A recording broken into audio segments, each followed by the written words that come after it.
Hello guys, good afternoon, welcome to my channel. আজ হচ্ছে চৈত্র মাসের ছট পূজা, আর তোমরা তো জানোই আমরা রয়েছি ধুবড়িতে। তো যাই হোক, এখন হয়ে গেছে ওই 3:30 প্রায়।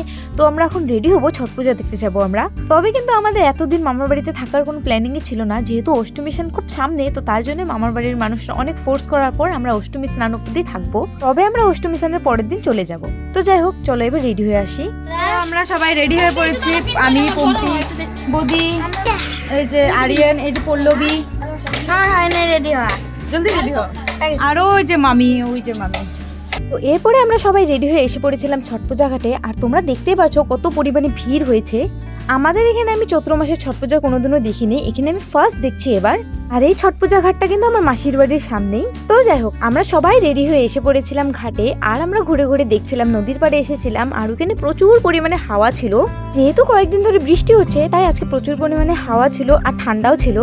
আর জানো তো, নদীর পাড়ে খুব সুন্দর সুন্দর ছট পূজার গান লাগাচ্ছিল, মানে বেশ ভালো লাগছিল। কিন্তু আমি তোমাদের সাথে শেয়ার করতে পারবো না, যেহেতু কপিরাইট পড়ে যাবে নয়তো। আর তোমরা দেখতেই পাচ্ছ চৈত্র মাসের ছট পূজাতে এখানে কত পরিমাণে ভিড় হয়েছে। আর যেটা দুর্গাপূজার পরে ছট পূজা আসে, সেটাতে কি পরিমাণ ভিড় হয় তোমরা হয়তো ভাবতেই পারছো। আমাদের এখানে এই ছট পূজাটা বড় করে না হলেও নভেম্বরের ছট পূজাটা কিন্তু খুব বড় করে এবং সুন্দর করে হয়। তোমাদের সাথে হয়তো আমি শেয়ারও করেছি। তো যাই হোক, ছট পূজা করে আইসক্রিম খেয়ে আমরা একটা বেলুন ফুলানোর এই বস্তুটা নিয়ে এসে পড়েছিলাম। অ্যাকচুয়ালি এটা আরিয়ানের, তবে আমরাও খেয়েছিলাম এটা দিয়ে। তো যাই হোক, আজকের ভিডিওটা তাহলে এখানে এন্ড করি। দেখা হচ্ছে আবার একটি নতুন ব্লগে। তাহলে আজকের জন্য টাটা।